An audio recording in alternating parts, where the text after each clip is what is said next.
கழகத்துடைய முதன்மை அணியாம் இளைஞர் அணியுடைய வடக்கு மண்டல நிர்வாகிகள் சந்திப்பு நிகழ்ச்சி மூலம் உங்களை எல்லாம் சந்திப்பதில் எனக்கு மிகுந்த பெருமை, மகிழ்ச்சி. 2 ஆண்டுகளுக்கு முன்பு இளைஞர் அணியுடைய 2வது மாநில மாநாட்டை சேலத்தில் வெற்றிகரமாக நடத்தி காட்டினோம். அந்த மாநாட்டுடைய வெற்றி, அதன் பிறகு வந்த 2024 நாடாளுமன்ற தேர்தலில் நமக்கு மிகப்பெரிய வெற்றியை தமிழ்நாட்டு மக்கள் கொடுத்தாங்க. இங்கே திரண்டிருக்கக்கூடிய இந்த லட்சக்கணக்கான நிர்வாகிகள், இளைஞரணி நிர்வாகிகளை பார்க்கும்பொழுது வருகின்ற 2026 சட்டமன்ற தேர்தலையும் அதே வெற்றியை நீங்க நிச்சயம் நம்முடைய தலைவருக்கு கொடுப்பீங்க அப்படின்ற அந்த நம்பிக்கை எனக்கு நிச்சயம் இருக்கு. அதற்கு அந்த வெற்றிக்கு இந்த நிர்வாகிகள் சந்திப்பு மிக மிக முக்கியமான ஒரு காரணமாக நிச்சயம் அமையும். இன்னைக்கு பல கட்சிகள், இயக்கங்கள் உறுப்பினர்கள் சேர்க்கவே தடுமாறிட்டு இருக்கும் பொழுது இன்னைக்கு திராவிட முன்னேற்ற கழகத்துடைய நம்ம இளைஞர் அணி ஒவ்வொரு பூத் வரைக்கும் நிர்வாகிகளை நியமனம் பண்ணியிருக்கிறோம். அந்த வகையில் இன்னைக்கு 91 சட்டமன்ற தொகுதிகளுக்குள்ள மாவட்டம், மாநகரம், ஒன்றியம், நகரம் முதல் பாகம் வரை பூத் வரைக்கும் அமைப்பாளர், துணை அமைப்பாளர்னு 1,30,000 நிர்வாகிகள் இந்த கூட்டத்திற்கு, இந்த சந்திப்புக்கு நீங்க வருகை இருந்திருக்கீங்க. இந்த சந்திப்புக்கு முதல்ல அனுமதி வழங்கிய நம்முடைய கழக தலைவர் அவருக்கு முதல்ல இளைஞரணியின் சார்பாக என்னுடைய நன்றியை தெரிவித்துக் கொள்கின்றேன். அதேபோல கழகத்துடைய பொதுச் செயலாளருக்கும் முதன்மை செயலாளருக்கும் வந்திருக்கக்கூடிய அனைத்து துணை பொதுச் செயலாளர்களுக்கும் இந்த சந்திப்பை இவ்வளவு சிறப்பாக ஏற்பாடு செய்திருக்கக்கூடிய உங்களுடைய மாவட்ட அமைச்சர், மாவட்ட கழக செயலாளர் அண்ணன் ஏவா வேலு அவர்களுக்கும் இளைஞரணியின் சார்பாக என்னுடைய நன்றியை நான் தெரிவித்துக் கொள்கின்றேன். அது மட்டுமல்ல, இந்த சந்திப்பை சாத்தியப்படுத்திய அனைத்து மாவட்ட அமைச்சர்கள், மாவட்ட பொறுப்பு அமைச்சர்கள், மாவட்ட, ஒன்றிய, நகர, பேரூர் கிளைக்கழக செயலாளர்கள், இளைஞரணியினுடைய மாநில துணை செயலாளர்கள், அனைத்து மாவட்ட அமைப்பாளர்கள், துணை அமைப்பாளர்கள், உங்க அத்தனை பேருக்கும் இந்த நேரத்தினுடைய நன்றியை நான் தெரிவிச்சிருக்கேன். வந்திருக்கக்கூடிய அனைத்து இளைஞரணி தம்பிமார்களையும் சகோதரர்களையும் இளைஞரணி செயலாளராக உங்க அத்தனை பேரையும் வருக வருக என வரவேற்கிறேன். என்னுடைய நன்றியும் நான் தெரிவித்துக் கொள்கின்றேன். திருவண்ணாமலையில் மலை இருக்குன்னு எல்லாருக்குமே தெரியும். ஆனா மலை மட்டும் இல்ல, இங்க திருவண்ணாமலையில கடலும் இருக்கின்ற அளவுக்கு இங்கே கடல் போல கூடி இருக்கக்கூடிய என்னுடைய இளைஞரணி தம்பிமார்கள் உங்க அத்தனை பேருக்கும் என்னுடைய நன்றியை நான் தெரிவித்துக் கொள்கின்றேன். இங்க நின்ற தேர்தலாம் வென்ற தலைவர் கலைஞர். அவர் வழியில இன்னைக்கு தான் தலைவராக பொறுப்பேற்ற பிறகு இந்த இயக்கம் சந்தித்த அனைத்து தேர்தலையும் வெற்றியை மட்டுமே கொடுத்திருக்கக்கூடிய நம்முடைய கழக தலைவர் அவர்கள் இங்கே பெருமையோடு பூரிப்போடு உட்கார்ந்திருக்கிறார். சேலம் இளைஞரணி மாநாட்டில் தலைவர் பேசும்போது குறிப்பிட்டு பேசினார், வாழ்த்து பேசினார். என்ன சொன்னாரு? நான் கழக தலைவராக மட்டும் உங்களை வாழ்த்தவில்லை, உங்களுடைய தந்தையாக நான் வாழ்த்துறேன் அப்படின்னு தலைவர் சொன்னார். ஏன்னா உதயநிதி மட்டும் என்னோட பிள்ளை கிடையாது, என்னுடைய வாரிசு கிடையாது, இங்க கூடியிருக்கக்கூடிய லட்சோப லட்ச இளைஞர்களும் என்னுடைய வாரிசு, என்னுடைய கொள்கை வாரிசு அப்படின்னு தலைவர் அவர்கள் நம்மளை பாராட்டினார். அப்படிப்பட்ட கொள்கை வாரிசுகளாக நாம இங்க எழுச்சியோடு கூடியிருக்கின்றோம். இன்னைக்கு மாநாடுன்னா பல கட்சிகள்ல ஆயிரக்கணக்கில் கூட இல்ல, 100கணக்கில் இளைஞர்களை திரட்டுறது அவ்வளவு பெரிய விஷயம், சாதாரண விஷயம் கிடையாது. ஆனா நம்முடைய கழகத்தில் மட்டும்தான் இளைஞரணி நிர்வாகிகளையே கிட்டத்தட்ட ஒரு மாநாடு போல நாம இங்க கூட்டியிருக்கிறோம். இந்தியாவிலேயே வேற எந்த இயக்கமும் செய்யாத சாதனையை நாம செஞ்சு காட்டியிருக்கின்றோம். இது ஏதோ கணக்கு காட்டுவதற்காக கூட்டப்பட்ட கூட்டம் கிடையாது. நம்முடைய எதிரிகள் போடுகின்ற தப்பு கணக்க சுக்குநூறாக உடைக்கின்ற கூட்டம் இங்க வந்திருக்கக்கூடிய இளைஞரணி கூட்டம், கொள்கை கூட்டம். பொதுவா இளைஞர்கள் அதிகமாக கூடுனா அவங்களை கட்டுப்படுத்த முடியாது, கட்டுப்பாடு இருக்காது அப்படின்ற ஒரு பிம்பம் இப்ப வந்திருக்கு. காட்டாற்று வெள்ளம் மாதிரி போயிட்டே இருப்பாங்க, யாரும் கண்ட்ரோல்லையும் இருக்க மாட்டாங்க அப்படின்ற ஒரு பிம்பம் இன்னைக்கு இருக்கு. அவங்கள யாரும் கட்டுப்படுத்த முடியாதுன்னு சொல்லுவாங்க. ஆனா நம்முடைய கழக இளைஞரணியினர் அப்படி கிடையாது, மிகுந்த கட்டுப்பாடு மிக்கவர்கள் என்பதற்கு இங்க கூடியிருக்கக்கூடிய இந்த கூட்டம் சாட்சி. கட்டுப்பாடு இல்லாம 1 லட்சம் இல்ல 1 கோடி இளைஞர்களை திரண்டாலும் அதனால யாருக்கும் எந்த பயனும் கிடையாது. அப்படிப்பட்ட கட்டுப்பாடு இல்லாத கூட்டத்தை வச்சுக்கிட்டு யாராலையும் எதையும் சாதிக்கவும் முடியாது. ஆனா உங்களை மாதிரி கட்டுப்பாடோடு இருக்கக்கூடிய இந்த கூட்டம், கொள்கை கூட்டம், கழகத்திற்கு மட்டுமல்ல இன்னைக்கு ஒட்டுமொத்த தமிழ்நாட்டுக்குமே மிகப்பெரிய ஒரு பலம்னு என்னால உறுதியாக சொல்ல முடியும்.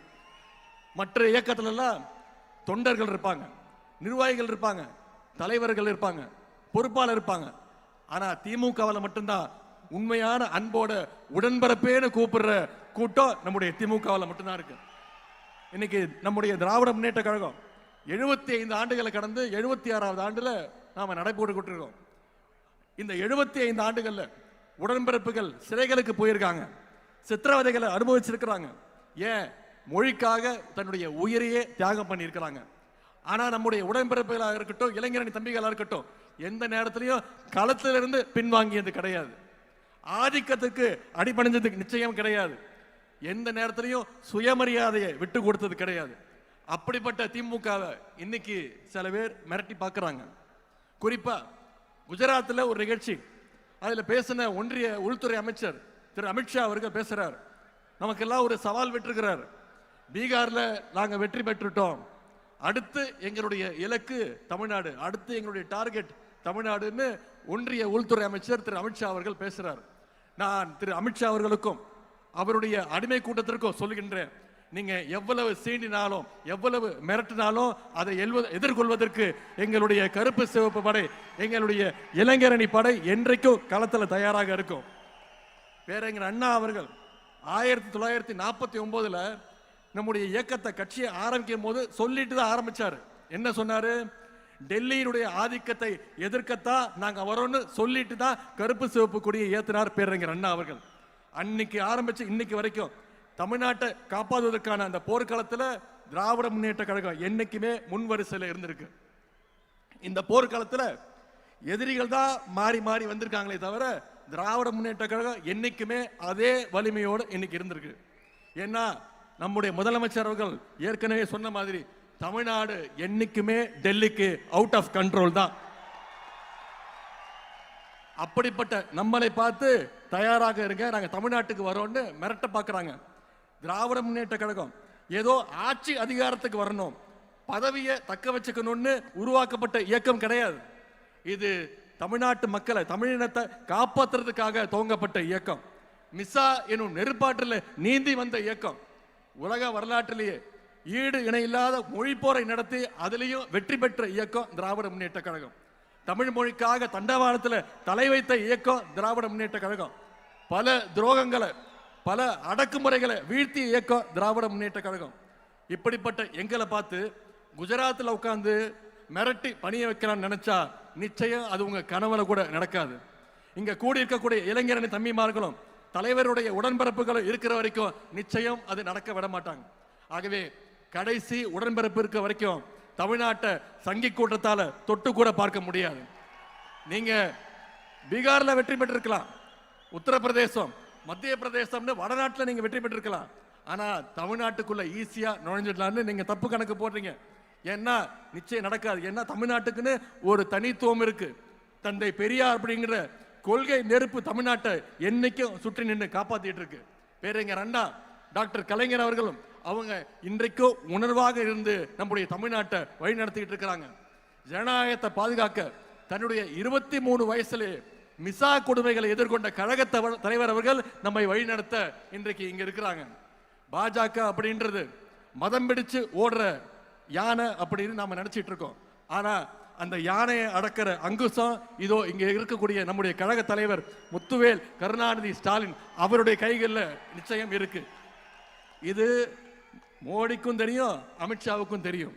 அதனாலதான் நேரா வந்தா ஜெயிக்க முடியாதுன்னு இன்னைக்கு பழைய அடிமைகளையும் புதுசா புது அடிமைகளையும் கூட்டிக்கிட்டு துணைக்கு அழைச்சிக்கிட்டு நம்மளோட மோத பார்க்கறாங்க.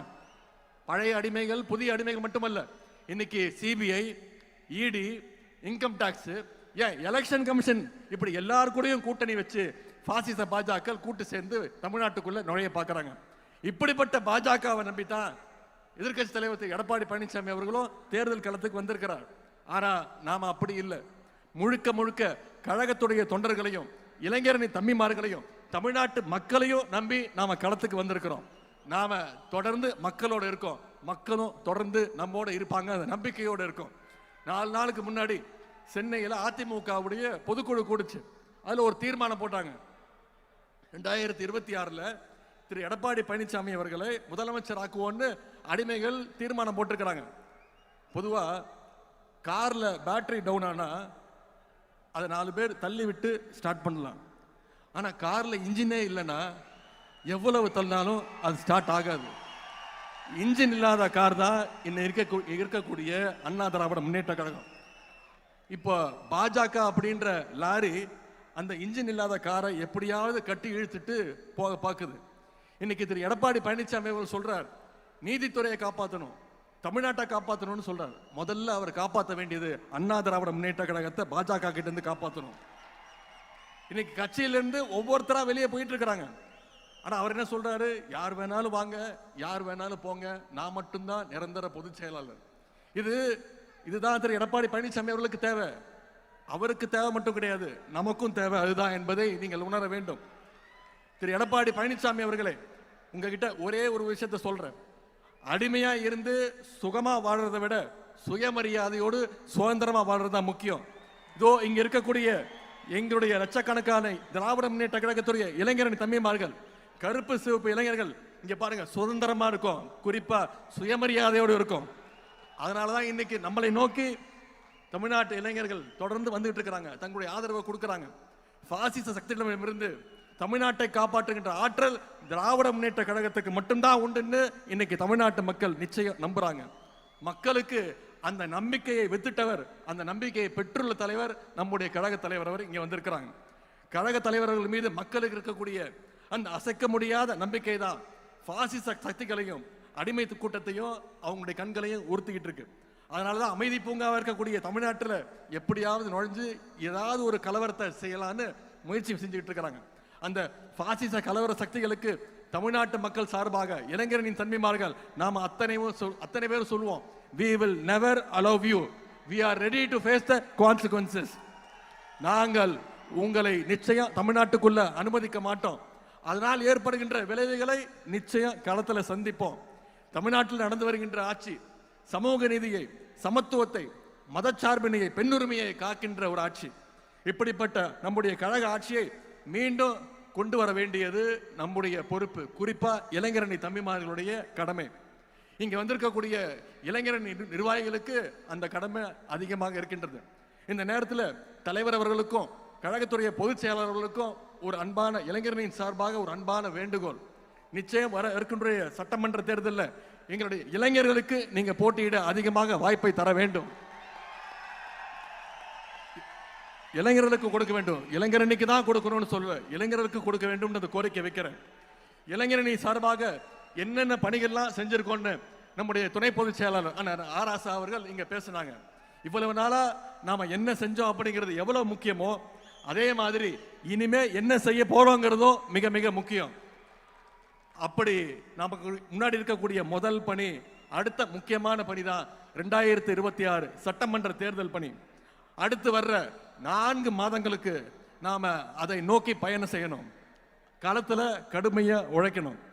அடுத்த தலைமுறை இளைஞர்களை சந்திச்சு பேச வேண்டும், உங்களுடைய நண்பர்களை சந்திச்சு பேசணும், அவங்களுக்கு அரசியல் பத்தின புரிதல் வரணும். யார் வேணாலும் இடையில வரட்டும் போகட்டும், அதை பத்தி நமக்கு கவலை வேண்டாம். வானவில் பார்க்கறதுக்கு ரொம்ப அழகா இருக்கும், கலர் கலரா இருக்கும், அதை பார்க்கறதுக்கு மக்கள் கூடுவாங்க. ஆனா அது நிச்சயம் நிரந்தரம் கிடையாது. உதயசூரியன் மட்டும்தான் நிரந்தரம். உதயசூரியன் தான் மக்களுக்கான வெளிச்சத்தை தரும். ஆகவே நம்முடைய கழகத்துடைய வரலாறு, நம்முடைய ஆட்சியுடைய சாதனைகளை, தலைவருடைய வரலாறு, பெருமைகளை மக்கள்கிட்ட எடுத்து சொல்லுங்க. உங்க தெருவில் இருக்கக்கூடிய 10-20 இளைஞர்களை நீங்க உங்க கண்ட்ரோல் எடுத்துட்டு வாங்க. நீங்க சொன்னா கேட்கிற மாதிரி இருக்கணும். 10 வீட்டுக்கு 20 வீட்டுக்கு நான் பொறுப்பு, இந்த தெருவில் இருக்கிற வாக்குகளுக்கு நான் பொறுப்புன்னு அந்த டார்கெட்டை ஃபிக்ஸ் பண்ணி இளைஞரணி தம்பிமார்கள் வேலை செய்யணும். எல்லார் கூடவும் நெருங்கி பழகணும், மக்களோடு மக்களா பழகணும், அவங்களுக்கு தேவையானதை செஞ்சு கொடுங்க. தமிழ்நாட்டில் எந்த வீட்டை எடுத்துக்கிட்டாலும் நம்முடைய திராவிட மாடல் அரசுடைய திட்டங்கள் நிச்சயம் அந்த வீட்டில் ஒரு பயனாளியாவது நிச்சயம் இருப்பான். அதை மக்கள்கிட்ட தொடர்ந்து ஞாபகப்படுத்துங்க, திட்டங்களை எடுத்து பேசுங்க, மக்களை சந்திச்சு மக்களோட மக்களா பழகுங்க, அவங்களுடைய நம்பிக்கையை பெறுங்க. இந்த பணியெல்லாம் நாம சரியா செஞ்சா நிச்சயம் நம்முடைய கழகம் 7வது முறையாக ஆட்சி அமைக்க போவது உறுதி. நம்முடைய கழக தலைவர் அவர்கள் தொடர்ந்து 2வது முறையாக முதலமைச்சர் நாற்காலில் உட்கார போவது உறுதி. நாம பெறப்போகிற வெற்றி சாதாரண வெற்றியாக இருக்கக்கூடாது. 70,000 பூத்திலையும் நிச்சயம் உதயசூரியன் வெற்றி பெற்றாக வேண்டும். 70,000 பூத்துலையும் மிகப்பெரிய வாக்கு வித்தியாசத்தில் வெற்றி பெற வேண்டும். நம்முடைய தோழமை கட்சியுடைய வெற்றி உறுதி செய்யணும். அதற்கு இந்த இளைஞரணி வடக்கு மண்டல நிர்வாகிகள் சந்திப்பு நிச்சயம் ஒரு அடித்தளமா இருக்கும்னு நம்புறேன். இங்க வந்திருக்கக்கூடிய இளைஞரணி தம்பிமார்கள், நீங்கள் திரும்பி போகும்போது ஒவ்வொரு இளைஞரணி நிர்வாகியும் அந்த உறுதியோட அந்த நம்பிக்கையோட நீங்க சொல்லணும். திருவண்ணாமலையில கூடினோம், டிக்கெட்டும் இதனால் தமிழ்நாட்டில் வென்றோம் அப்படின்னு நாளைய வரலாறு சொல்லணும். இந்த நேரத்தில் இறுதியா ஒரே ஒரு விஷயத்தை தலைவர்கிட்ட சொல்ல விரும்புகின்றேன். இளைஞரணி தம்பிமார்களுக்கு நினைவுபடுத்த விரும்புகின்றேன். 2ஆம் உலகப் போர் சமயத்தில் ஜெர்மனியோட படையெடுப்பை தாக்கு பிடிக்க முடியாம எதிரில் இருந்த எல்லா நாடுகளும் ஜெர்மனி கிட்ட போய் சரண்டர் ஆயிட்டாங்க. ஆனா அப்படிப்பட்ட ஜெர்மனியவே எதிர்த்து நின்னது ஒரே ஒரு ரஷ்ய நகரம். அந்த நகரம் தான் தோற்கடிச்சது. அந்த நகரத்துடைய பெயர் ஸ்டாலின் கிராட். அதே மாதிரி நம்ம நாட்டில் பாசிஸ்டுகளுக்கு எதிரான போர்ல இந்தியாவின் ஸ்டாலின் கிராடா இருந்து நம்முடைய தமிழ்நாடு காலத்தில் நின்று ஜெயிச்சு காட்ட வேண்டும். நம்முடைய தலைவர் தலைமையை மீண்டும் கொண்டு வர வேண்டும். அதற்கு இங்கு கூடியிருக்கக்கூடிய லட்சோப லட்ச இளைஞரணி பட்டாளம் நம்முடைய தலைவருடைய கரங்களை நாம் வலுப்படுத்த வேண்டும். வென்றோம் வென்றோம் வென்றோம் 200 படைப்போம் வரலாறு என்ற சாதனையை படைக்க அடுத்த 100 நாட்கள் இளைஞரணி தம்பிமார்கள் களத்தில் இருந்து உழைப்பதற்கு நாங்கள் தயார் தயார் தயார் என்று தலைவரிடத்தில் நாங்கள் உறுதி சொல்கின்றோம். இந்த வாய்ப்புக்கு நன்றி கூறி விடைபெறுகின்றேன். தலைவர்களுக்கு நன்றி, வணக்கம்.